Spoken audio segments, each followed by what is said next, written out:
Sa mga bike dyan ha, payo ko sa inyo ha, pagandahin nyo pa ng pagandahin yung mga bike ninyo ha. Huwag na kayong kumain, mag-diet na kayo. Ang importante, maganda ang bike mo ha. Kapag nagkayayaan ang trupa ninyo, ikaw ang may pinakamagandang bike ha. Iparepent mo ha, huwag ka na kumain, ibis na ikakain mo, iparepent mo na lang. At saka okay lang kahit mapasma ka ha, ang importante, maganda ang bike mo.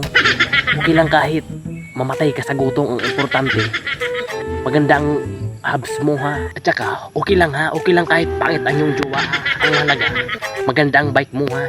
Kapag nagkayayaan kayong magtropa, ikaw ang pinakamagandang kulay ha ng bike. Ikaw ang pinakamagandang gulong, maxis. At saka okay lang kahit wala kang meriendahan ha. Kunin mo yung bike mo ha, titigan mo, ilang oras lang, busog ka na ha. At saka naman, kung wala kang pang-ulam na alas 12, kunin mo yung gulong ng bike mo, kunin mo yung gulong na maxis, taltarin mo at adobuhin mo, tiyak na mabusog ka na. Okay lang naman kahit wala kang jowa ha. Ang mahalaga, naka speed 1 soldier ka ha. Yun yung mahalaga. Kasi naman may jowa ka, puro namang gasto yan. Habang tumatagal, nagkukulubot yan. Ang bike mo habang tumatagal, mas lalong bumababa yung timbang ha. Mas lalong gumagaan ha. Okay lang naman kahit payat ka ha. Ang importante, may shock ka na bulani ha. Dahil kapag sumali ka sa trail ha, paniguradong mananalo ka ha.